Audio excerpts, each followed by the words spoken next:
Beneath the fading light of autumn, a little girl sat on a cold park bench, clutching her tattered backpack as if it were the only thing keeping her safe.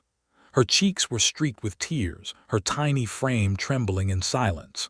When a wealthy CEO, Elijah Carter, approached with gentle concern, she whispered words that froze his heart. "If I'm good, will he stop?" In that single moment, his world shattered. A question no child should ever ask revealed a truth darker than anything he had ever faced in business or life. This was no ordinary meeting.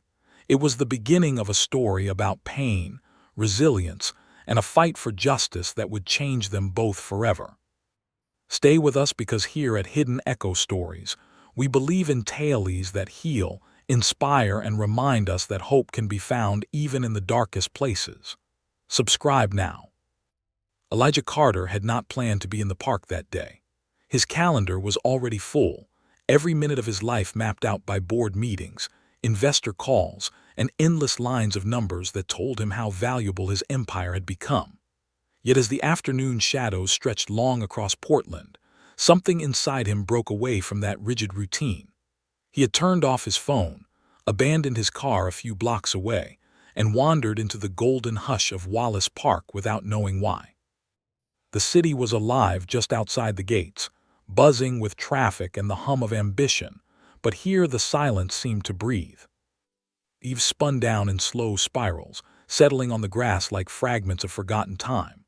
Elijah sat heavily on a bench beneath an ancient maple, his chest tight with the hollow ache that had been gnawing at him since his divorce. Success had not kept him warm at night. Money had not silenced the empty rooms of his house or softened the sharp edges of regret. He thought perhaps this walk would clear his mind, but instead it left him facing the truth. The life he had built was impressive, but it was not enough. The sound of muffled sobbing pulled him from his thoughts. It was so faint that at first he thought it was the wind shifting through the trees. Then he heard it again, raw and trembling, coming from somewhere nearby. He rose to his feet, scanning the park until his eyes fell on a small figure curled at the base of an oak.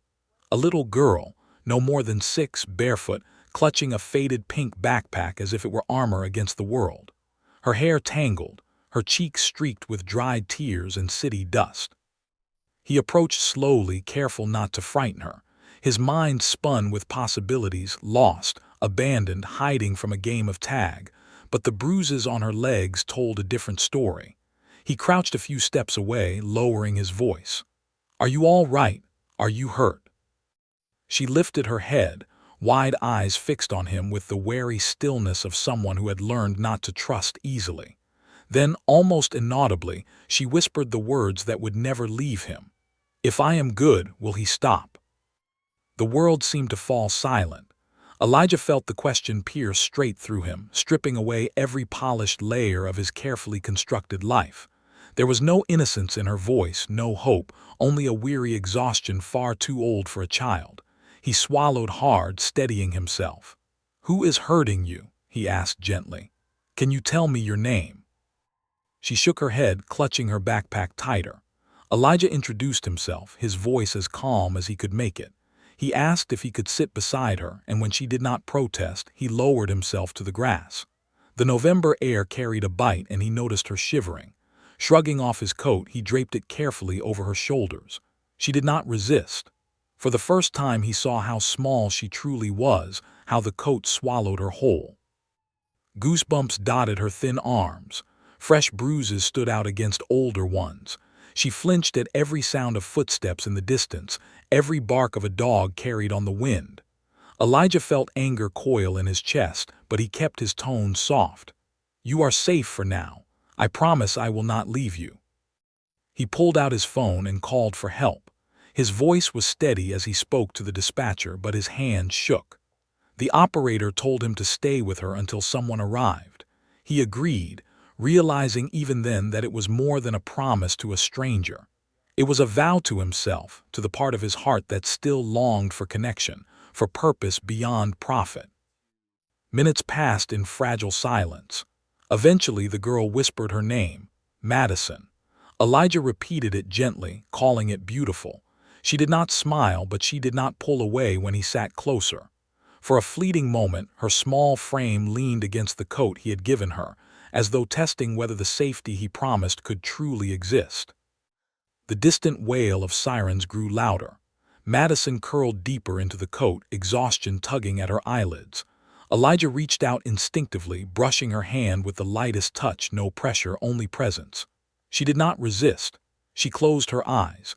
When the paramedics arrived, she clung to the coat as though it were the only thing tethering her to safety. Elijah followed them, his heart pounding with something unfamiliar, something he could not yet name. At the hospital, the sterile glow of fluorescent lights replaced the autumn warmth of the park. Madison trembled on the bed, refusing to let go of her backpack. Nurses tried coaxing, but her panic only grew.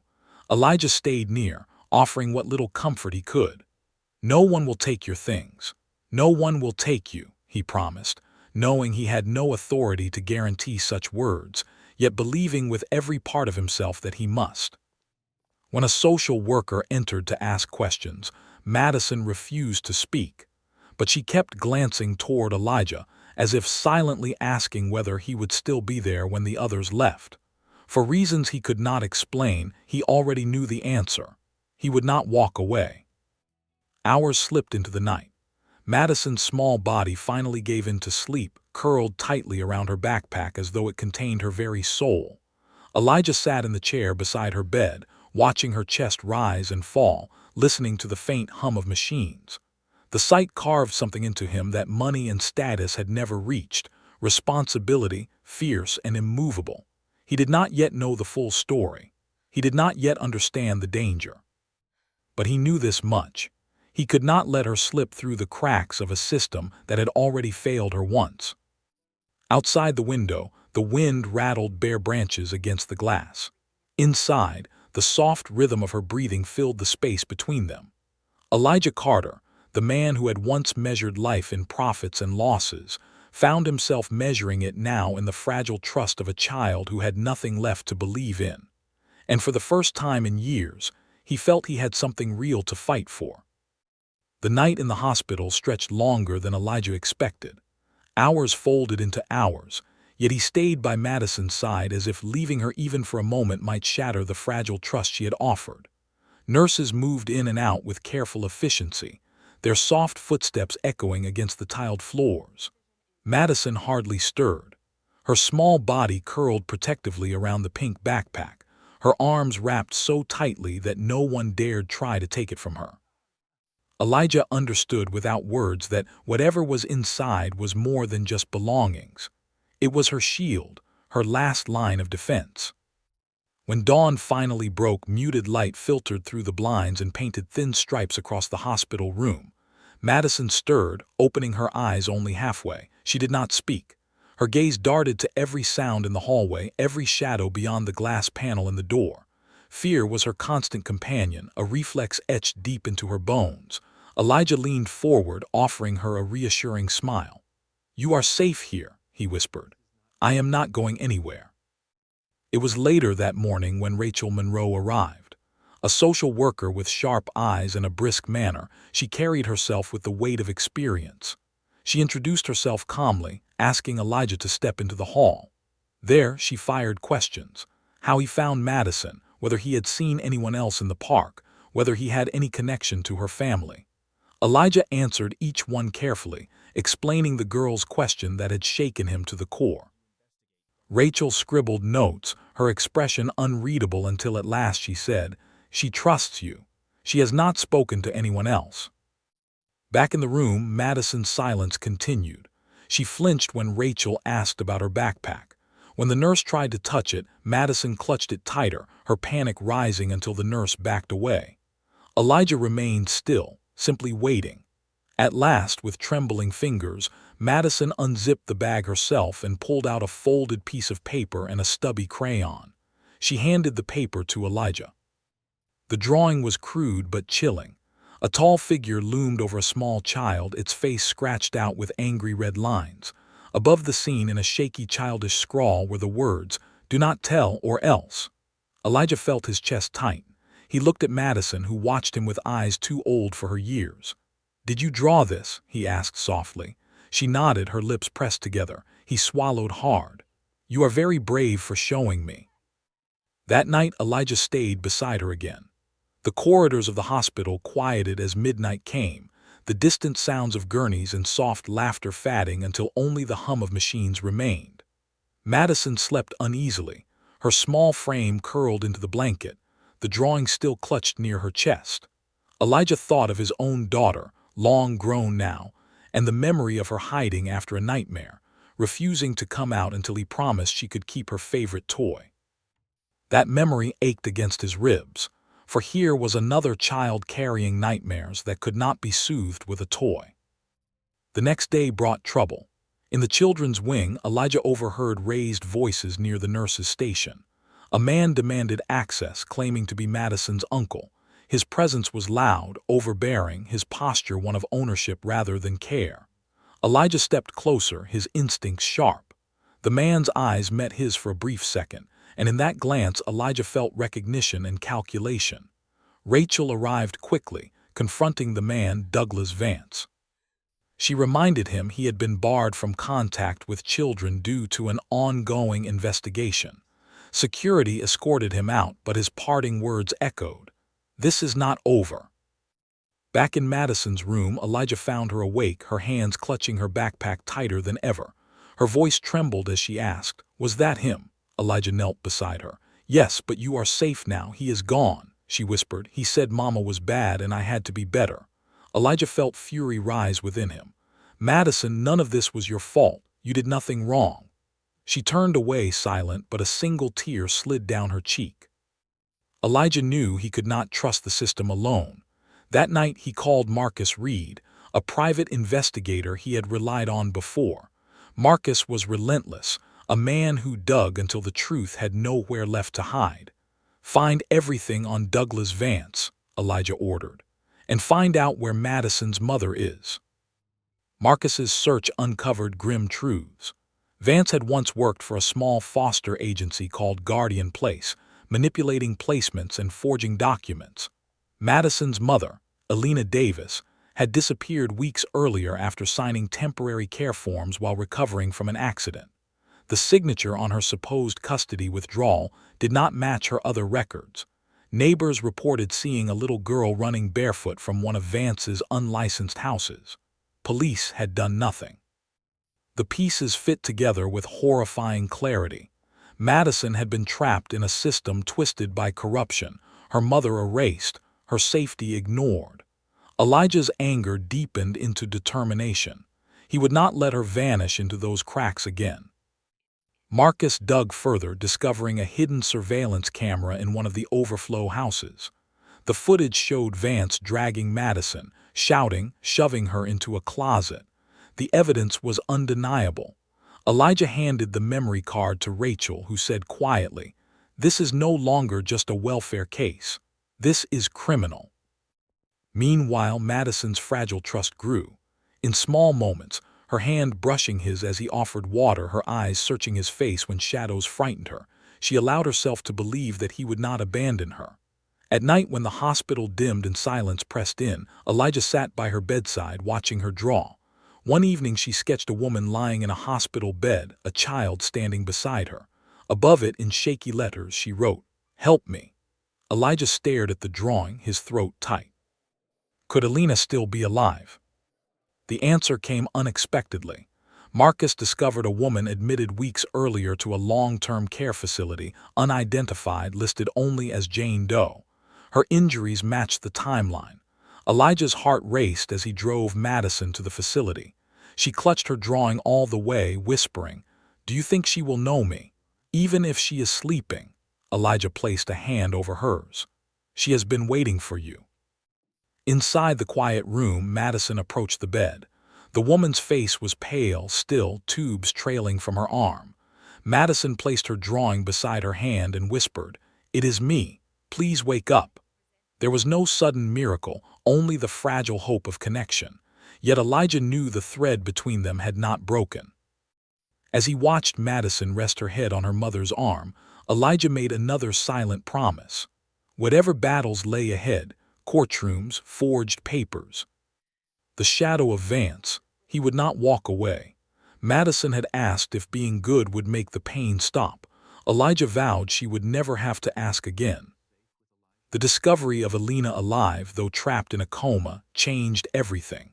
For Madison, it was proof that her mother had not abandoned her, that the cruel words she had been told were lies.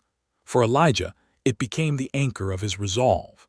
The faceless man who had haunted Madison's drawings had a name, and his influence was not over.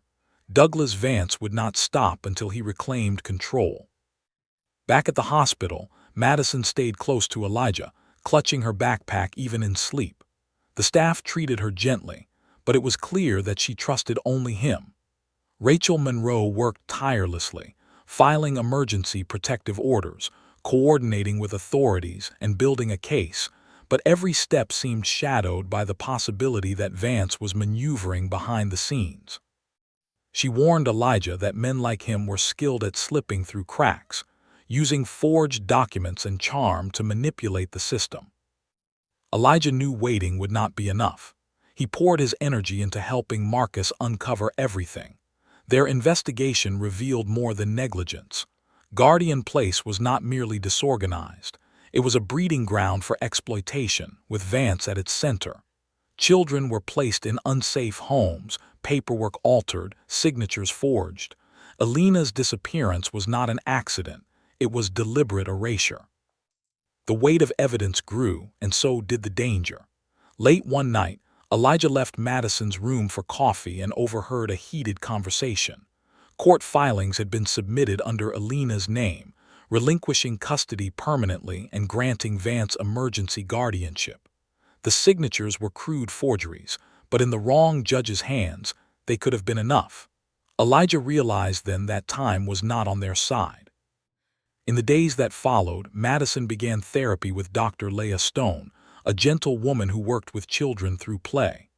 Elijah sat outside the room, listening to the faint sound of dolls clinking and crayons scratching. Through play, Madison's truth surfaced. She placed the mother doll in bed, the child doll in a closet, whispering, "I tried to be good, but he's still," before her voice faded. The unfinished sentence said more than words could. Dr. Stone later told Elijah that Madison's compliance was not a sign of calm, but of deep fear. Despite the heaviness, Elijah became a constant in Madison's daily life. He walked with her through hospital corridors, brought her books and crayons, and simply sat when she needed silence. She began to watch him with quiet certainty, as if testing whether his promise to stay would endure. Each night he kept vigil by her bed, and each morning she awoke to find him still there. Slowly, she began to believe. When the day of the court hearing arrived, the air carried a tension that pressed against Elijah's chest. The courtroom was modest, lined with worn wooden benches, but it felt like a battlefield. Madison wore a simple blue dress Rachel had chosen, her hair carefully braided, her small hand clinging tightly to Elijah's. Across the aisle sat Douglas Vance, polished in a suit, his expression composed but his eyes cold with calculation. His lawyer presented the forged documents confidently, sliding them across the table as if they were unshakable proof. Judge Fields, gray-haired and weary-eyed, listened with caution. Rachel rose to counter, presenting affidavits from medical staff and Elijah's testimony about Alina's condition. But it was not enough. The judge asked to hear from Madison. The room fell silent as the little girl walked forward, each step heavy with fear and courage. Standing before the bench, she spoke in a trembling voice. She described the house with the closet, the commands to be good, the punishments when she was not. When the judge asked if she felt safe with Elijah, Madison nodded and whispered, "He listens. He waits. He does not get loud." At that moment, Marcus entered with the hidden camera footage. The video played grainy but clear enough. Vance was seen dragging Madison, shoving her into a closet, his gestures harsh and unmistakable. The silence in the courtroom was absolute as the footage ended. Judge Fields' voice cut through. "Mr. Vance, you are hereby remanded to custody pending charges of child abuse, forgery, and unlawful possession of a minor." As security officers cuffed him, Madison ran to Elijah, her small body shaking as she cried into his chest. "So I was good enough?" she asked between sobs. Elijah's throat tightened. He lifted her face gently and said, "You were always good. You were never the problem. You are safe now." The trial did not end every battle, but it shifted the balance. With Vance in custody, the immediate danger was gone. Madison remained under Elijah's care as Alina continued her slow recovery. Days turned into weeks, and one morning, in the quiet of the long-term care facility, Alina's fingers twitched. Her eyes opened slowly, adjusting to light after months of darkness. Madison was there waiting. She climbed into the bed, laying her head against her mother's chest. Tears filled Alina's eyes as recognition sparked. She whispered her daughter's name, her voice fragile but alive. Madison clung to her, whispering, "I was good. Please do not go away again." Alina's hand trembled as it wrapped around her daughter. It was not a perfect reunion. Healing would take time, but it was a beginning. Elijah stood in the corner, watching mother and child cling to one another. For the first time in years, he felt something like peace. He had stepped into the park that afternoon searching for meaning, and he had found it in the broken whisper of a child. His life was no longer about empires or balance sheets. It was about keeping a promise, about building something real from the ashes of pain. Weeks later, Elijah brought Madison back to the park where it had all begun. The leaves had fallen once more, covering the ground in a quilt of red and gold. Together, they carried lanterns to the lake, lighting them and setting them afloat. Madison whispered one was for her, one for her mother, and one for the children who never made it out. The lanterns drifted across the water, glowing against the dark, carrying with them silent prayers. Madison looked up at Elijah, her eyes filled with something new: trust. "Can I stay with you forever?" she asked softly. Elijah knelt beside her, brushing a strand of hair from her face. "As long as you want me," he promised. Months passed. Elijah's office, once cold and polished, became a place of warmth. Crayons littered the desk, drawings taped to the walls, the faint smell of juice lingering in the air. Madison sat at a small table, drawing dragons with fierce concentration. "Do dragons always have to be scary?" she asked. Elijah smiled. "No, sometimes they are just misunderstood." On his desk stood a framed photo. Elijah, Madison, and Alina standing together, fragile but whole, a family forged not by blood but by choice, by endurance, by love that had refused to let go. Outside the window, leaves fell once more, but this time, Madison was safe. Every story leaves behind an echo. Sometimes it is faint, fading before anyone has a chance to hear it. Other times, it is strong enough to reach across the silence and touch a heart willing to listen. Madison's whisper in the park was one of those echoes. A simple question, spoken with the weight of too many scars, became the thread that unraveled a secret world of cruelty, and at the same time, wove together the fragile beginnings of hope. Elijah Carter never planned to be her savior. He was a man running from his own emptiness, searching for something beyond the walls of his empire. Yet, in choosing to kneel beside a frightened child, he discovered that true power is not measured in wealth, but in the promises we choose to keep. For Madison, those promises meant the difference between fear and safety, between silence and being heard. Her journey was not just about survival.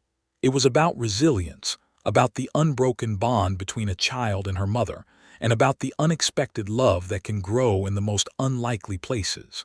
When Alina's hand finally closed around her daughter's back, the story came full circle. Not in perfection, but in possibility. They were a family not because fate demanded it, but because compassion created it. The lanterns they released over the water did not erase the past, but they lit the way forward. One for Madison, one for Alina, one for the children who may never have found their way out. It was a quiet prayer carried into the night sky, reminding us all that healing is never just for one. It ripples outward, touching lives we may never see. And perhaps that is why stories matter. Because in every tale of darkness, there is a light waiting to be carried, a reminder that kindness can rebuild what cruelty tried to destroy. When we listen, when we share, when we choose to believe in second chances, we become part of that light. Here at Hidden Echo Stories, we believe in telling those stories. Stories that break us open, stories that mend what is torn, stories that remind us that even in the darkest corners, love can still be found. If this story touched you, even just a little, we invite you to stay with us. Subscribe to Hidden Echo Stories and join us for the journeys yet to come, because the next story might be the one your heart has been waiting for.